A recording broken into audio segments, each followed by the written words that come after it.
በስመ አብ ወወልድ ወመንፈስ ቅዱስ አሐዱ አምላክ አሜን። ካልኣይ አስተንትኖ ብዛዕባ ጾም። ጾም ማለት ምስ እግዚአብሔር ምዕራቅ ካብ እግዚአብሔር ድማ ምሕረት ምፅባይ ማለት እዩ። ብዓብይ ድማ ምስ ነብስናን ምስ ስጋናን ምዕራቅ ብንስሓ ድማ ምሕፃብ። ስለዚ ምስ ብባህሪ ቅዱስ ዝኾነ እግዚአብሔር ብቅድስና ምምልላስ ማለት እዩ። ምስ ብባህሪኡ ቀዳሲና ዝኾነ እግዚአብሔር መሓሪና ዝኾነ እግዚአብሔር ናብ ምሕረቱ ምቕራብ ማለት እዩ። ናብ መሓደር ኣምላኽ ምቕራብ ማለት እዩ። ስለዚ ካብ ጾም እንረኽቦም በረኸት ብዙሓት እዮም። ገለ ካብኦም ድማ ካብ እግዚአብሔር ምሕረት እንቕበለሉ እዩ። ብሰንኪ ሓጢኣትና ዝወደቕናሉ ብንስሓ ህይወት ተመሊስና ካብ እግዚአብሔር ድማ ምሕረት እንረኽበሉ እዩ። ምኽንያቱ ሰብኣ ነነውየ ብጾምን ጸሎትን ናብ እግዚአብሔር ምስ ተመልሱ እቲ ዝነበረ መዓት ድማ ደሓኑ። ስለዚ ካብቲ ዝነበረ መዓት ከም ዝደሓኑ ንሕና ድማ ብንስሓ ህይወት ብጾምን ጸሎትን ናብ ኣምላኽ ምስ ቀረብና ካብቲ ዝነበረና ሓጢኣት እንድሕነሉ ናብ ኣምላኽ ድማ ዝያዳ ዝምድና እንፈጥረሉ እዩ። ጾም ካብ ክፉኣት መናፍስቲ እንድሕነሉ እዩ። እዚ ድማ ወንጌል ሉቃስ ምዕራፍ 9:25 ከምቲ ጎይታናን መድሓኒናን ኢየሱስ ክርስቶስ ንሃዋርያት ዝበሎም እዚ ከምዚ ዓይነት ጋኔን ብዘይ ጾምን ጸሎትን ኣይወፅን እዩ ኢልዎም። ስለዚ ጾምን ጸሎትን ናይ ሕማቕ መናፍስቲ ንሰይጣንን ሰዓብቱን ካብ ገዛእ ነብስና ዘርሕቕ እዩ። ሓይልን እውን ዘለዎ እዩ። ስለዚ ጾም ምስ እግዚአብሔር ካብ እግዚአብሔርን ምሕረት እንረኽበሉ እዩ። ኣፋነብስቲ ከይተረፈ እንዓፅወሉ እዩ። ምኽንያቱ ነቢ ዳንኤል ኣፋነብስ ዝዓፀወ ብጾምን ጸሎትን ናብ ኣምላኹ ስለ ዝተማህለለ እዩ።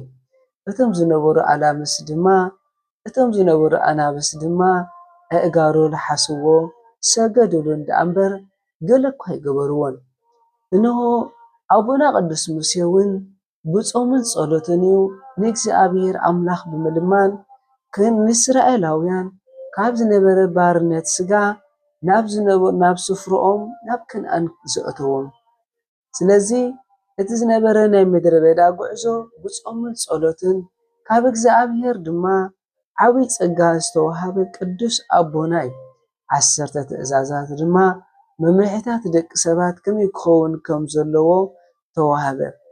ስለዚ ጾም ብዙሕ በረኸት ዘለዎ ናብ እግዚአብሔር ከቕርበና ዝኽእል ምስ እግዚአብሔር ድማ ክዓርቀና ዝኽእል እዩ።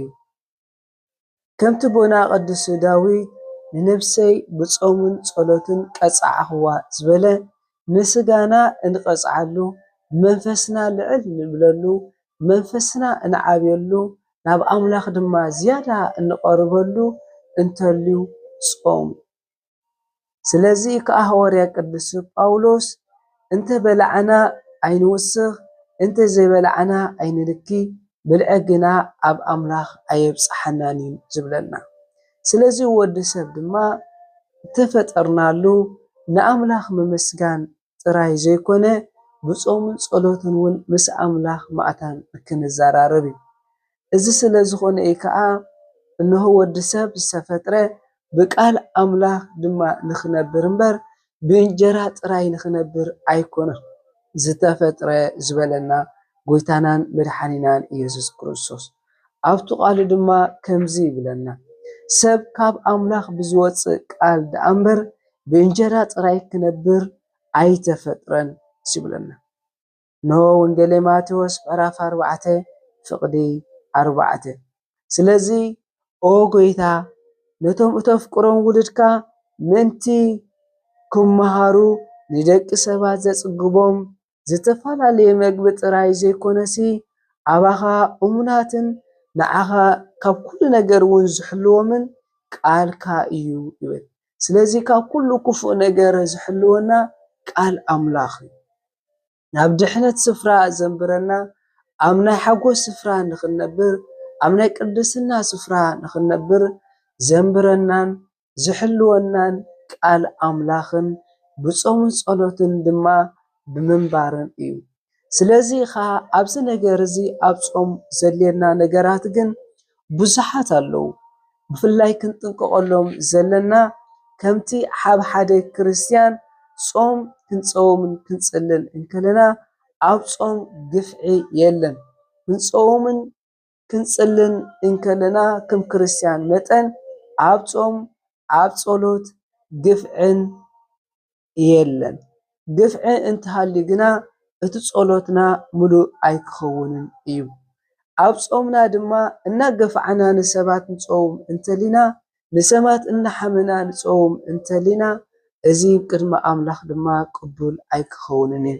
ምክንያቱ ከምቲ ምጽዋትን ስስዐን ርክብ ዘይብሉ ዝማሬ ምስ ጓይላ እውን ርክብ የብሉን። ከምቲ ሸብሸቦ ምስ ዳንሲ ርክብ ዘይብሉ ቅድስና ምስ ርክሰት እውን ርክብ የብሉን።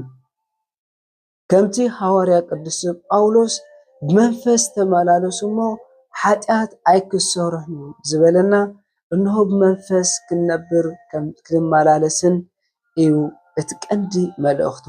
ስለዚ ኣብዚ ጾም እዚ ጾምና ናብ ምውድኡ እናኸደ እዩ።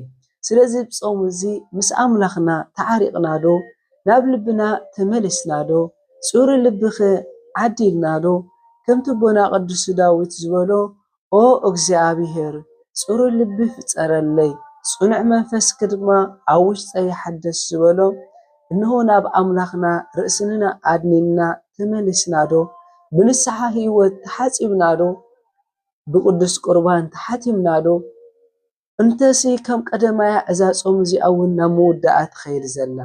ስለዚ ብዛዕባ ጾም ምውዳእ ዘይኮነ ክንሓስብ ዘለና ብዛዕባ ኃጢአትና ምውዳእ ክንሓስብ ኣለና። ብዛዕባ ኃጢአትና ምሕፃብ ክንሓስብ ኣለና።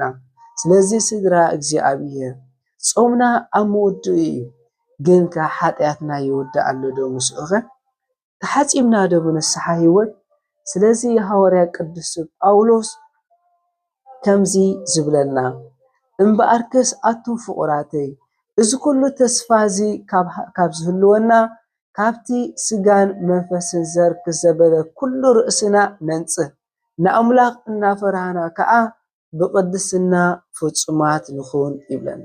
ስለዚ እዛ ጾም እዚኣ ተቀዲስና ዶ? በዛ ጾም እዚኣ ዘይተቀዲስና ናብ ኣምላኽ እንተዘይተመሊስና ግን እንደይ ክኸብድ እዩ ኣብ መጻኢ። ስለዚ ብዘለና ግዜ እንሆ እቲ እዋን ምድሓን መዓስያ ከም ዝብለና ኢሉ ምስ ሓተተ ካብታ ቃል ኣምላኽ ንሰማዕ ኸላ ካብታ ንእግዚአብሔር ኣምላኽ ኣነስ ናብ ኣምላኸይ ክምለስ ዝበልናላ እዋን እያ። ስለዚ ኣምላኽና ናብኡ ክንምለስን ናይ ቅድስናን ናይ ንጽህናን ጾምን ክገብረልና ቅዱስ ፍቃዱ ይኹነልና። ኣብዚ ጾም እዚ ድማ ምስ ኣምላኽ ተዓሪቕና ክንከውን ምስ ነብስናን ተዓሪቕና ክንከውን ኣምላኽና እግዚአብሔር ቅዱስ ፍቃዱ ይኹነልና። ኣብ መወዳእታ ካልኣይ ተሰሎንቄ ምዕራፍ 3:5 ጎይታ ከዓ ንልብኹም ናብ ፍቕሪ ኣምላኽን ናብ ትዕግስቲ ክርስቶስን የቕንዓዮ ይብል። ኣሜን። ኣምላኽና እግዚአብሔር ንልብና እንሆ ናብኡ የቕንዓያ ኣብኡ ድማ የንብራ ኣብ ናይ ቅድስና ኣብ ናይ ንጽህና ህይወት ድማ የንብረና። እግዚአብሔር ኣምላኽና ስለ ቃሉ ዝኸበረን ዝተመስገነን ይኹን። ጸጋ ጎይታናን መድኃኒናን ኢየሱስ ክርስቶስ ፍቕሪ ኣምላኽ ሕብረት መንፈስ ቅዱስ ምስ ኩላትና ይኹን። አሜን።